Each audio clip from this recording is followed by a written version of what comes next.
o'clock. We're starting. No, he's a big game sportsman is what he is. For whatever game he's looking at, so we don't even know that way. Mike, can you hear me okay? No, Billy, I'm coming up. Okay, all right. Yeah. If you'll push him in just even past that chair, I won't spit on him or anything, so come on. There you go. No, I'm thinking about it though, Mike. Yeah. Jimmy Nail, you're going to come up and sit by? Okay. Yes, sir. Come up here if you don't want to. And Jim, if you want to, yeah, come on over here where I can see you. Musical chairs. Musical chairs is right. Yeah. I assume that we're on, Ben, right? Okay. Welcome to Wednesday night Bible study here at Safe Harbor. I'm Billy Storms, and I have a gathering. We've got several of our church family that's out. Joanne King, we are really grieving for her. She's got a Chevrolet that doesn't work. And I keep telling her about that. So, but it's, I don't know. It's just, yeah, it's over at Ronnie's now. So for something, I just keep teasing her. So you got to get another car, Joanne. That thing's a 2001 or something. It doesn't have that many miles on it, but it's old enough. It's as old as I am. So. No, well, she told Ronnie one day when we were over there. Uh huh. Should I trade cars? He said, "Can you live long enough to use another one?" I said, "I guess I'll trade." Yeah. She's listening to the wrong voice. Yeah, I'm really concerned because, that thing's old enough, and even though she's taking well care of it, it's got enough age on it. Not miles, but age. That as a woman of her age out driving and the thing doesn't start, Of course, she's got a daughter here, and she's got our phone number, so, she's safe, but still being stuck out someplace, it's just... And she's driven her daughter's Lexus, and she's driven some rental cars, and so she knows, I just feel more secure she'd do that. But not my job, not my business that way. We ought to get Vicky to buy our car so Vicky will have. Oh yeah, right. Like that's going to happen anytime soon. And Vicky's got company. Yeah, some kind of family thing. A family thing tonight, so yeah, she's not here. And just talk with Ida if you haven't heard. Ida is cancer free.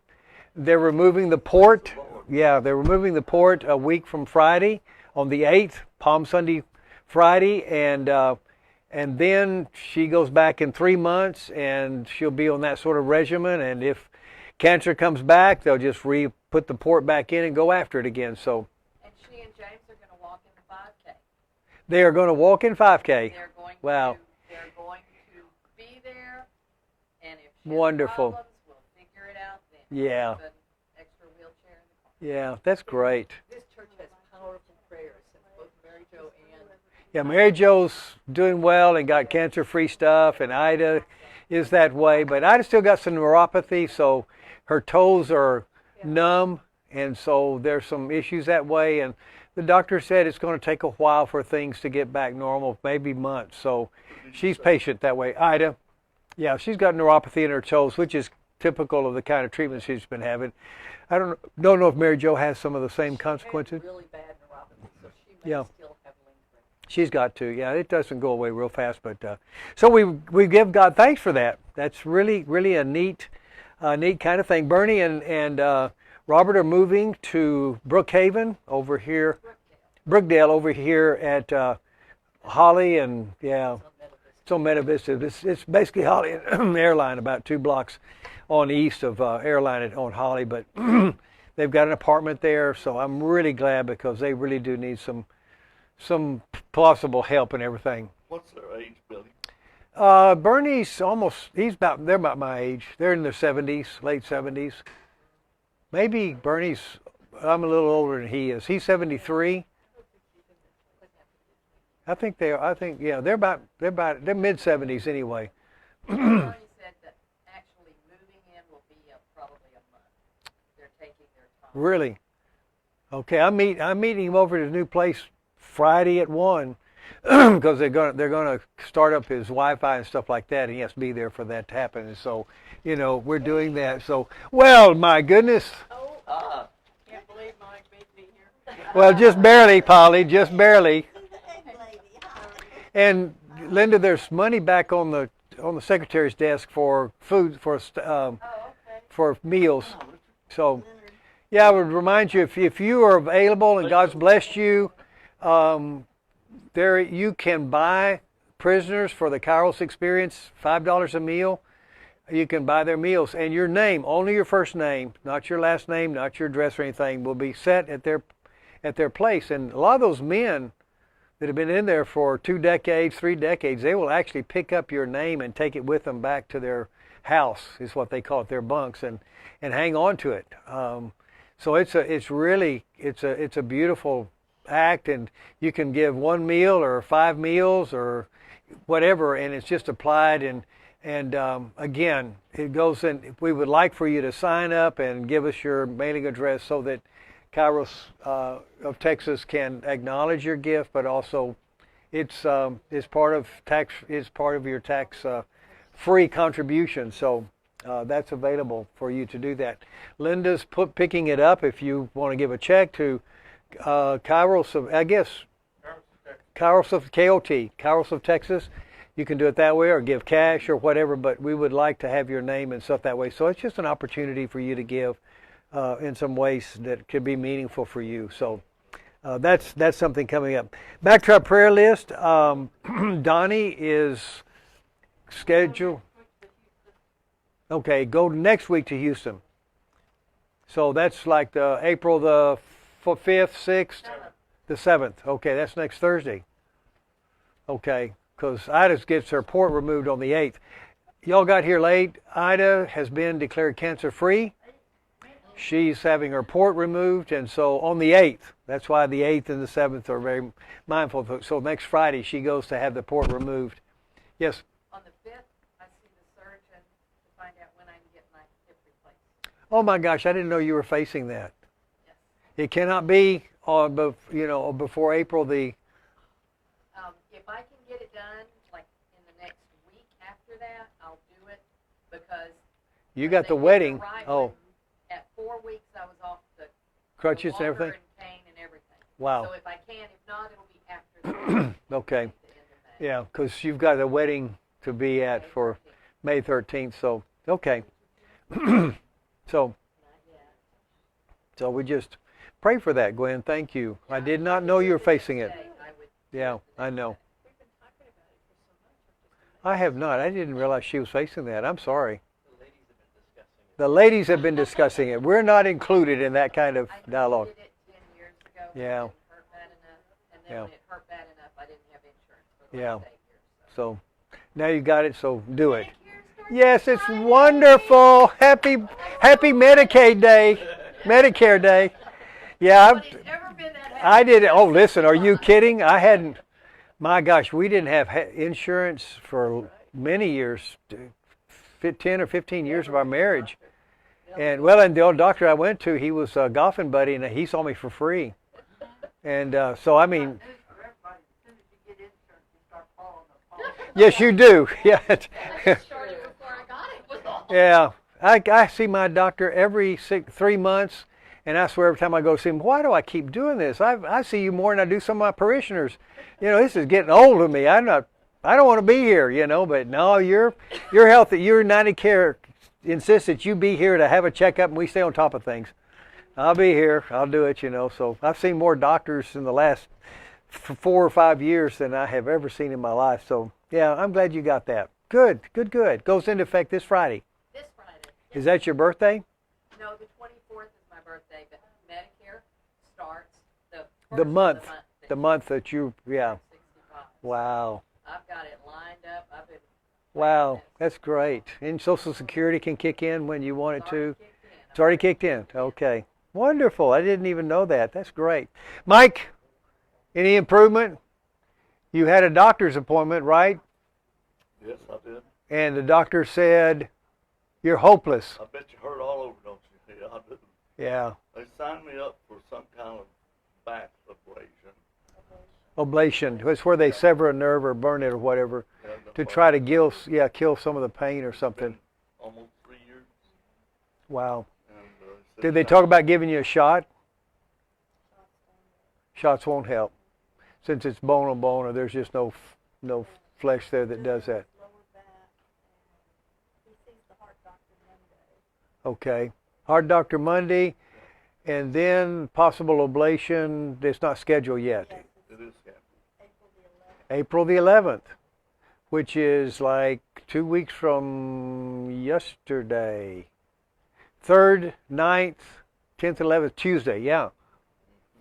Yeah, 2 weeks from yesterday. Okay. And that's for sure they're going to do that procedure? Okay. Is it here or you have to go? Okay. Yes. Yes. Yes. Yes. Yes. Yes. Dairy Queen. Stay. Keep him away from Dairy Queen. Okay. I know we like Dairy Queen, don't we? Okay, that's wonderful. Hopefully, oh my gosh. Hope. He's had 90% of the time. Ah. That's as uncomfortable as the pain in the back. Yeah, but Just got too much arthritis and nobody will do anything about it. that's well, yeah. I understand. Yeah. At our age, they can't do anything about reversing some of that stuff, you know. So too much fishing. Is that what it was? I guess it was, Mike. Jumping in and out of boats and wading and everything else. Got to find some excuse. I sure had a good time. Yes, you did. You wouldn't give up anything for it. Oh my gosh. Yeah. Patricia Smith and Rosie Williams, we want to pray for, and Connie Hockley and Kathy Vitek. My neighbor Harold Shockley and Joyce Berkebile and Michelle Dunn and what she's doing. Vicki has got family stuff today, but Rick had some surgery. But if I remember Sunday, she was talking about things are doing a little bit better for him. So we just pray for them. Marilyn Milam and Claude Anderson. Sandra Pratt, our neighbor, dealing with cancer and seems to be doing a little bit better. And then Jake Valdez and his sister Becky Pena, part of our church family. And we thank God for what's happened with Kurt. And somebody's having a birthday. Had a birthday Monday. Okay, somebody important, and I didn't. Okay. I don't remember who it was. Ben is headed up to New Orleans a week from today or tomorrow or Friday for sister's wedding, and he will not be here Sunday week. Peter's out this week, but Steve's playing the drums. Remind him I need him here. Yes, need him here at 9:30 and this week, and hopefully Jordan, my son, will be added to the band and play the bass guitar, and with Ronnie and Ray Paz will be here. So we'll have a wonderful time doing some just old classic, down by the riverside and down in my heart. I've got the joy, joy, joy, joy down in. We're going to be vacation Bible schooling for a little bit. And I saw the light and then Lord of the Dance. That's music for Sunday. I have a praise. Yeah. My friend Yvette Maxwell that we have on the prayer list. A few weeks ago, her heart stopped and took him 30 minutes to revive her. The doctor had given up, but the nurse kept doing the compression. He got her back. We didn't have a lot of hope. Yeah, brain. When I went in to see her, she looked better than I could imagine, but I was still real guarded, and I saw her today. She looks amazing. She's got no mental effects from it. She's weak. She hurts from all the compressions, but 30 minutes. 30 minutes. You don't often survive. No, you don't. And you don't survive without some brain And she's doing and damage. She gives God all the glory. Wow. She knows That's neat. what happened. That's neat. And in case you haven't heard it, Jim's going to be a grandfather for a second time in July. So if he seems a little bit uppity or snooty, it's just because he hadn't learned yet how to be a grandfather with humility. But No, don't love pictures. yeah, yeah. I've seen twin pictures up here on the front row for every time we've gathered that way. Linda. Really have a prayer request for Brenda King, one of our chiros. Yes. She has been laid off from her job after 24 years in the same spot. She's in her 50s, and of course now she's not married, so she's going to have to Wow. go out and try to find a place to work that will hire her. Yeah. She works for a security company, but this has really been hard on her. Wow. I would think she'd be eminently employable with something like that, but still, But, when you at that age, a job for 24 years yeah, and you're in your 50s, yeah, it's hard to go out it is. and all these college It is. Though we have a underwhelming numbers of people for the jobs that are available right now in the States. So, That's why they want out now. Oh, yeah, they think if not, they'll work if nobody else will. yeah. That's something. Brenda King, that's sad. Boy, that's scary for her too. So, okay, thank you, Linda. Thank you. Keep me apprised of that. Let me have prayer, and then we will do our Bible study for tonight and see what God has in the offing as He cooks up for us out of the incredible stories of our ancestors. God, thank you so much for the good news that is ours, that has caused us to celebrate and to rejoice at how effective you are and how deliberately, intentionally healing you are. And those circumstances with Ida and with Mary Jo and with others, with Kurt and others, that we just give you thanks for.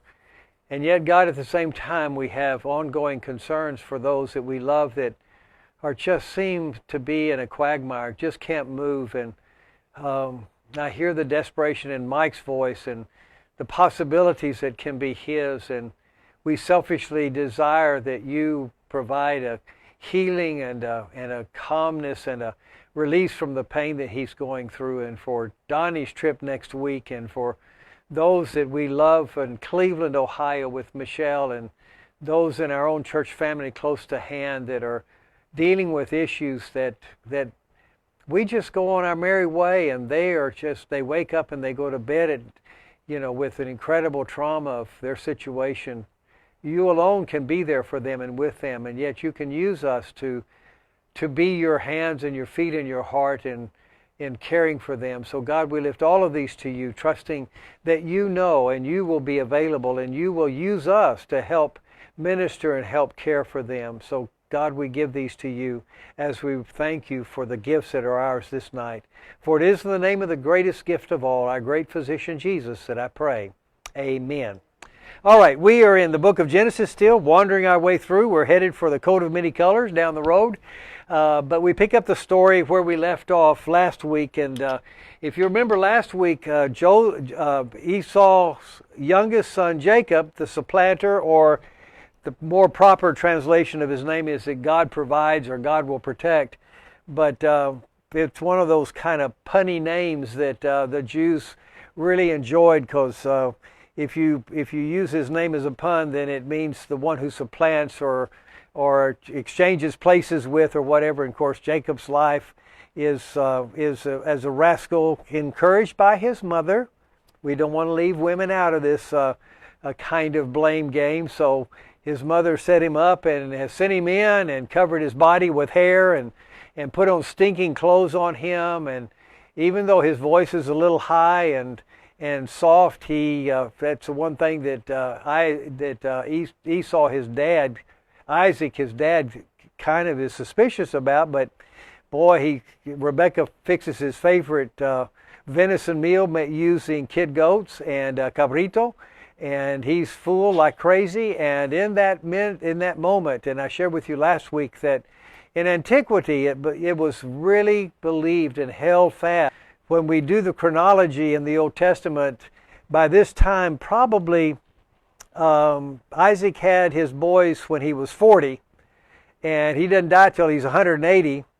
And Jacob's not married yet, and Esau's just gotten married, so he's probably 30. So we're thinking, Isaac was just a hypochondriac and always thinking that every pain was going to kill him. And he felt really particularly down, and so on his deathbed, he thought, even though he lived probably another 80 years, he decided it was time to pass on his spirit. And they really believed that a father providing his son a blessing on his deathbed was his passing his soul to him. The Jews later on in their history no longer believe that. But again, the most ancient stories that they told, and what we know from collateral cultures that grew up alongside the Jews in this particular epoch of life, and some of the extant stuff that archaeologists have found in those other cultures, we know that they believe very much that the bequeathing of a blessing was something that could not be reversed. And that sets the stage for tonight, because the moment Jacob leaves Esau's presence, and Esau has eaten to his heart's content his lobster and prime rib and, oh my gosh, whatever else he was eating. It was a red pudding, blood pudding or something, a high protein kind of meal, and got his energy back, and he's ready to go and gives Jacob his blessing. And the moment Jacob leaves, in verse 30, Genesis chapter 27, as soon as Isaac had finished blessing Jacob, when Jacob had scarcely gone out from the presence of Isaac his father, Esau his brother came in from his hunting.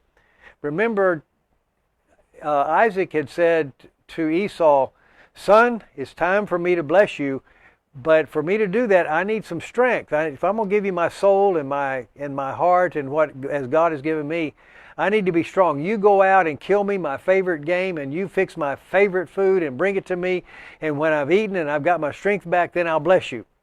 And so Esau, his brothers, comes in from the hunt. And remember also that Isaac was a little stunned that he thought Esau, his oldest son, it turned out to be Jacob, had really had a very successful hunting day. He hadn't been gone a couple of hours, and he's, "Are you already back hunting?" He says, "Well, your God blessed me."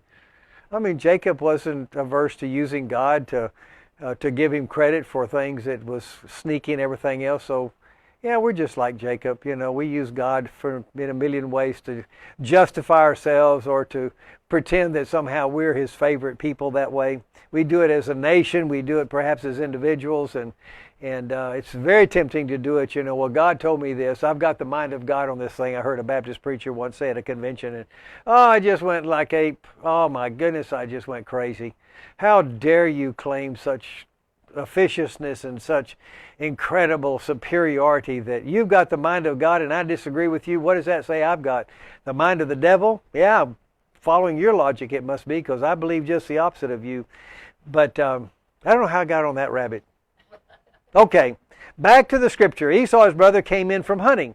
He also prepared savory food, his favorite food, and brought it in to his dad. He said to his dad, "Let my dad rise and eat of his son's game, that you may bless me."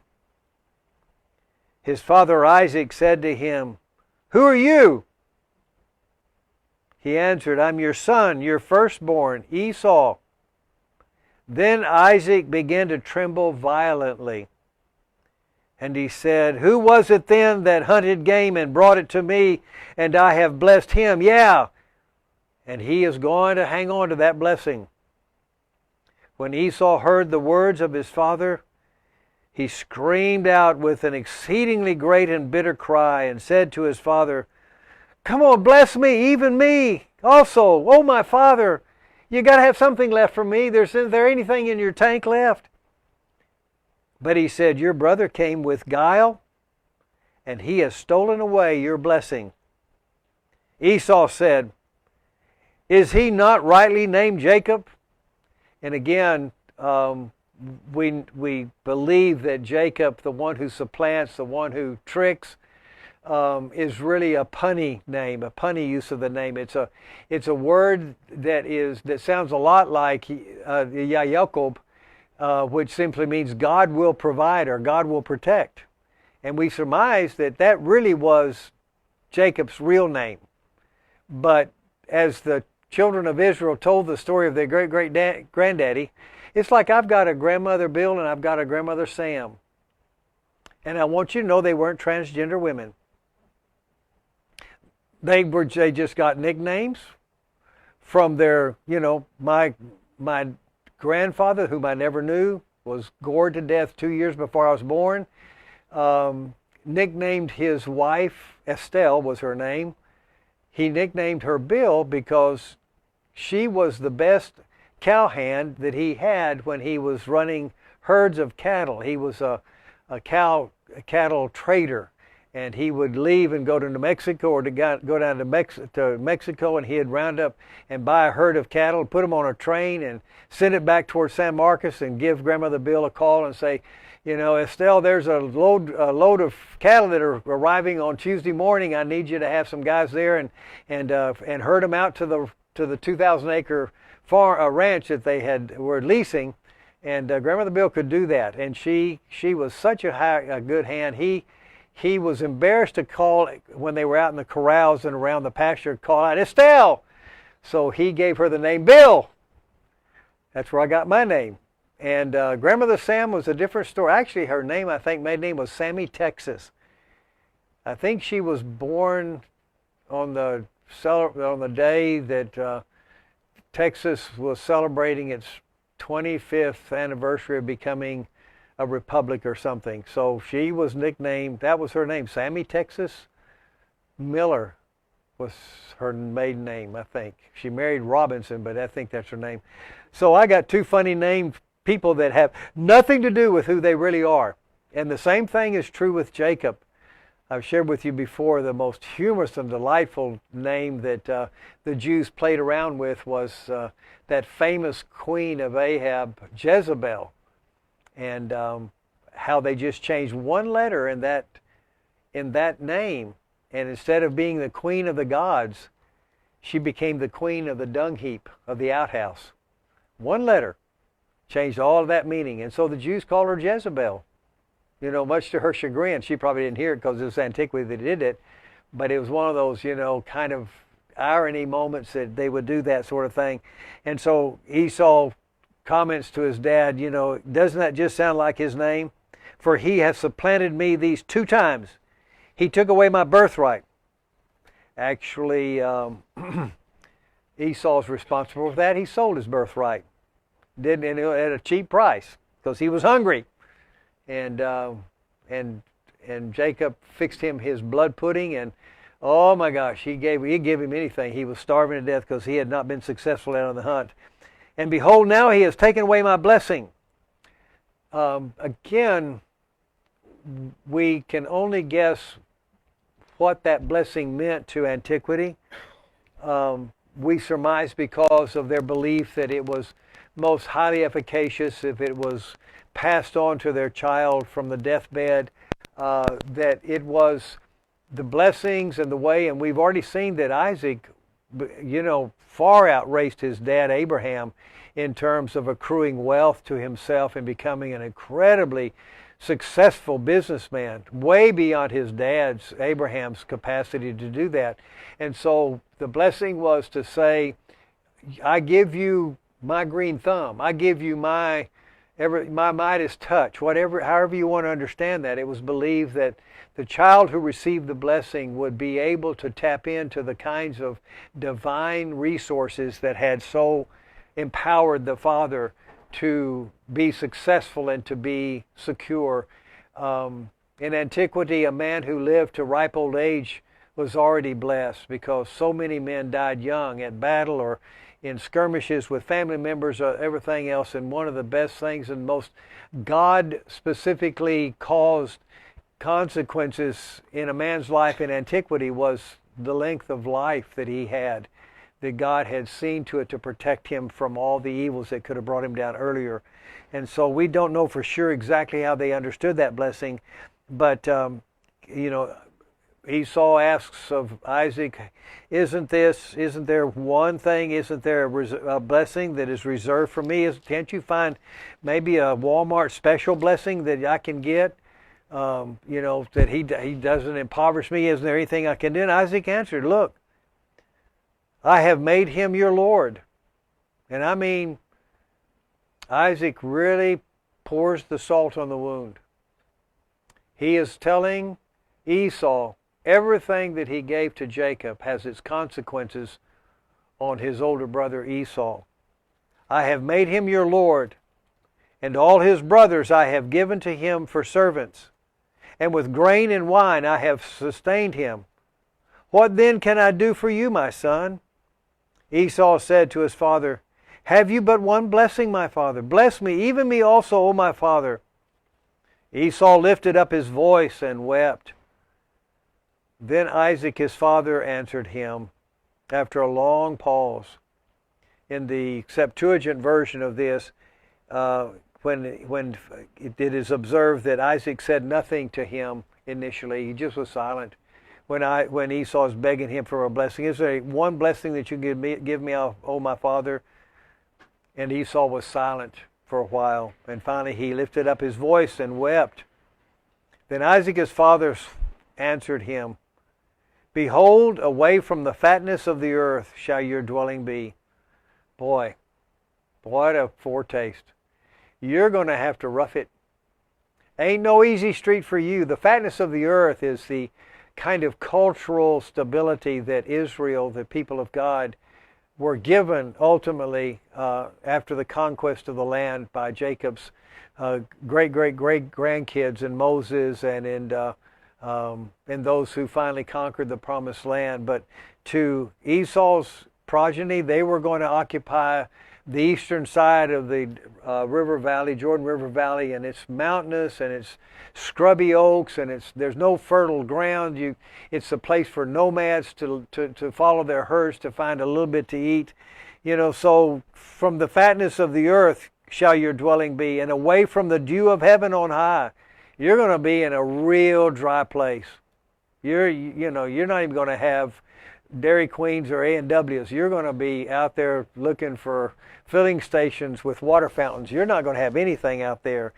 And by your sword you shall live, and you shall serve your brother.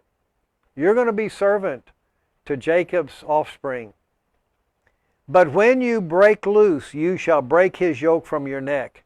Now, remember, I've shared with you that the formation of Scripture that is printed is the gathering of these oral stories that were passed on from generation to generation, oftentimes clustered around what we call the shrines of Israel and of Palestine. Every shrine, Shiloh and Bethel, and they had probably 10 or 11 shrines, and around each of those shrines there were clusters of ancient stories repeated and passed on verbally. And the Jews, even to this day, have an innate capacity to remember and tell the stories exactly as they've heard it. In our culture, non-Jewish culture in the West, by the time the story reaches the third ear, it has so changed the originator of the story can't even tell it was the same story that they told.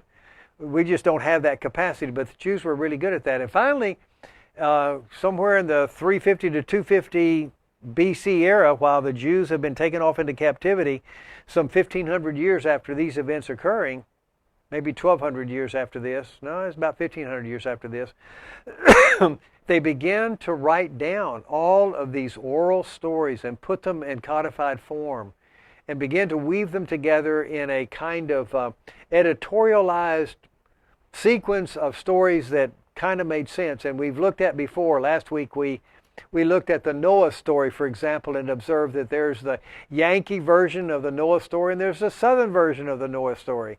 And the Southern version of the Noah story is a story about God telling Noah to take into the ark a pair of every kind of living creature. And the Northern or the Yankee story has that they're going to take in 7 clean pairs and then two pairs of unclean animals so that life will continue on the earth. And there's even, if you read through the Noah story, there are times wherever, supposedly they were going to be in the ark for 40 days and 40 nights, and then the other story is a bit more realistic, and they're in there for months until the raven comes back or the dove comes back with an olive leaf, and it's time to open the door because they couldn't see out that maybe the land had dried up and they could be released from the ark. And, it's just beautiful to watch how God moved these hands of these editors, these scribes, to put together the Old Testament story. And here is a case where, looking back to this moment in Isaac and Esau's life, they're looking through the kaleidoscope, remembering that under King David, the Edomites had been subjected. Esau's family were caused to be in servitude to Jacob's family. Along comes Solomon, and particularly Solomon's kids, when the kingdom divides north and south. And now Edom no longer is under the yoke of the Jacob story. They are set free. And so as they look back, they can hear the promise that was made to them made to Esau by Isaac, that there's going to be a day while you're going to be subservient to your brother and to their brothers and everything else. There's going to be a day when you're going to break the yoke and you're going to be able to be free from that entrapment. But until then, you don't get the fat of the land. You don't get good, arable land. You're going to live in the desert area. You're going to live in the places where you're going to long for water and everything else. Verse 41, now Esau hated Jacob because of the blessing with which his father had blessed him. That word that is translated hated appears later in the Jacob story when the brothers of Joseph find themselves in Egypt because they've got a famine going on back at Jacob's house. And Jacob sends the brothers down to get grain from Egypt, not knowing that the boy, their brother, that they had sold into slavery and had bloodied his coat of many colors to take back to his dad to say a bear got him. When they realized that it was Joseph who was the ruler over that part of Egypt's life, the word that they used to describe their fear was that Joseph hated them for what they had done to him. And of course, if you know the story that we'll get to in several weeks, Joseph is just so glad to see him. He breaks down and hugs every one of them. In fact, he tricks them and plants a special kind of vessel from the king's thing and arrests them and brings them back. And he watches the brothers take care of themselves. And the younger brother has to come. The younger brother of Joseph, Benjamin. Benjamin comes and he's going to hold on to Benjamin so his dad can come. And the boys try to negotiate their way around that. And Reuben, the oldest, volunteers, I'll stay in his stead. You let my youngest brother go back. Daddy wants to see him. It'll kill him if he doesn't go back. And that's when I think Joseph finally reveals who he really is. You're kind of hitting all the stories. I really am. Yeah, we're going to get to it, though. We're going to unpack it a little bit better. 3 months. It'll be 3 months of Wednesday nights before we get there. I know that. But I'm almost through with tonight's verse anyway, okay? But Esau hated Jacob because of the blessing with which his father had blessed him. And Esau said to himself, just wait. I'm going to get even. Right now I can't do anything because the days of mourning for my father are approaching. And I then will kill my brother Jacob. But the words of Esau, Rebekah's older son, were reported to Rebekah. We don't know who tattled, but somebody told Rebekah, do you know what Esau's got planned for Jacob? Because we know Jacob's your favorite boy. He's going to kill him as soon as he puts his dad in the grave. Behold, your brother Esau comforts himself by planning to kill you. Now therefore, this is Rebekah talking to Jacob. It says, now therefore, my son, obey my voice. Get up and get out of here and go to Laban, my brother, in Haran, which is the land, again, where, remember that Abraham had sent his son, his servant to the forefathers' land, and it was in the family of Haran that he found Rebekah for Isaac. She was the one who came out and provided water for all the camels, and she was the one who didn't want to stay behind but wanted to go immediately back with the servant back to this man that she had not even met to be his bride, his wife, even though she knew he was part of that family tradition. And so here Isaac is saying, the Rebekah is saying, I want you to go to my parents. I want you to go back to my homeland, to my family. And you hold up there and stay with them for a while until your brother's fury turns away, until your brother's anger turns away and he forgets what you have done to him. Again, she probably knew that Esau either wasn't terribly bright or had some long-term memory issues. Like, we can't imagine why she would say something like this, so you can fill in the gap for yourself. But I will send and fetch you there. Why should I be bereft of both of you in one day? Again, this is well before the time where you have the situation of the family exercising their responsibility to kill another family member if if your family had caused the death of one of their own. That's the eye for eye, tooth for tooth sort of thing, and they believed there was their spiritual divine responsibility to kill somebody if they had been the cause of death for you. And the Jews realized that even though they felt like that was God's command to them, they from the earliest days felt like it was wrong, and so they developed what they called the cities of refuge, where somebody whose life was under duress because they had caused the death of somebody else could flee. And in the city of refuge, they could not be touched, and they could survive there and continue to live. But Rebekah, knowing that, my gosh, if Esau kills Jacob, Esau's going to be dead. I don't know who's going to kill him, but he's not going to be around. I can't lose both my boys in one day. Jacob, you've got to get out of here. You've got to leave. And the sad thing about that story, because of the sin and everything else, is that the best we can ascertain, Jacob never got back home before Rebekah's dead. That she never got to see him again. He's gone. We know that he is in the household of her family for at least 20 years. And maybe longer, because he had to work extra years for Rachel.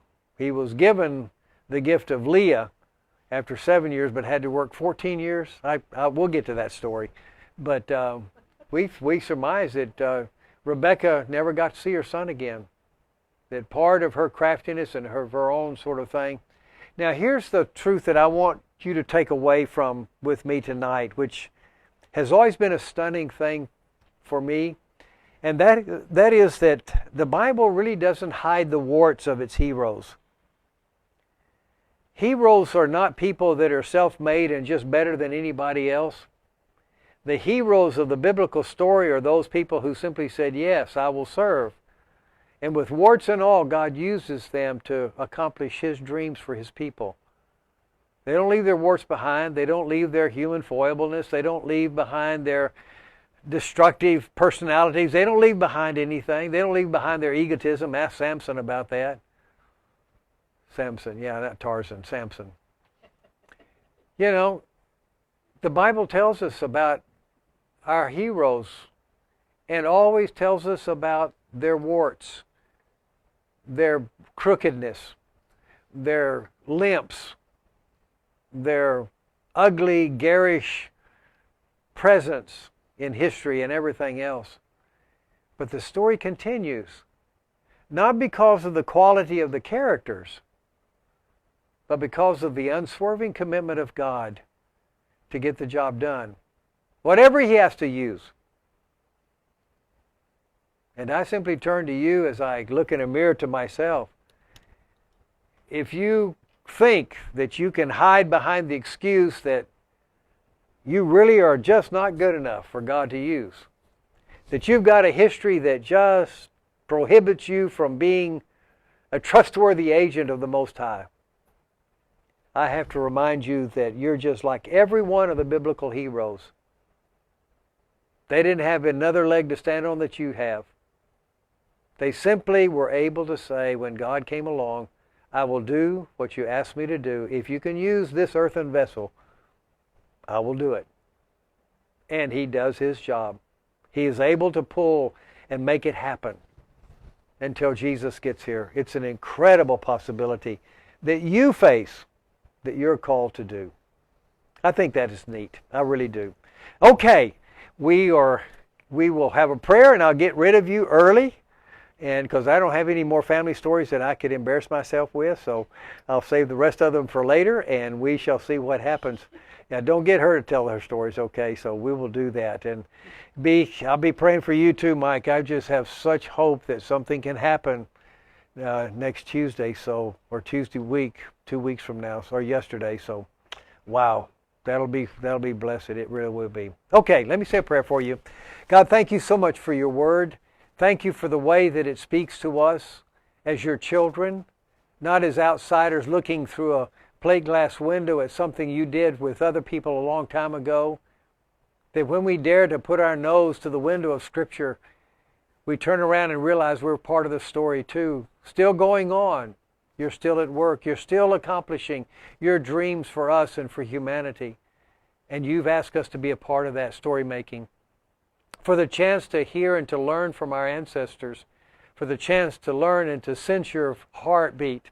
And to know how incredibly gifted you are at loving us and caring for us and using us. I give you thanks. Bless us as we move to our homes and as we continue to find ways to minister and care for you throughout this week. For I give these, your beloved children, my beloved brothers and sisters, to you for your keeping. In the name of Christ our Lord. Amen. Blessings on you. You behave yourself this week. And you owe me 15 minutes sometime when I go long-winded, okay?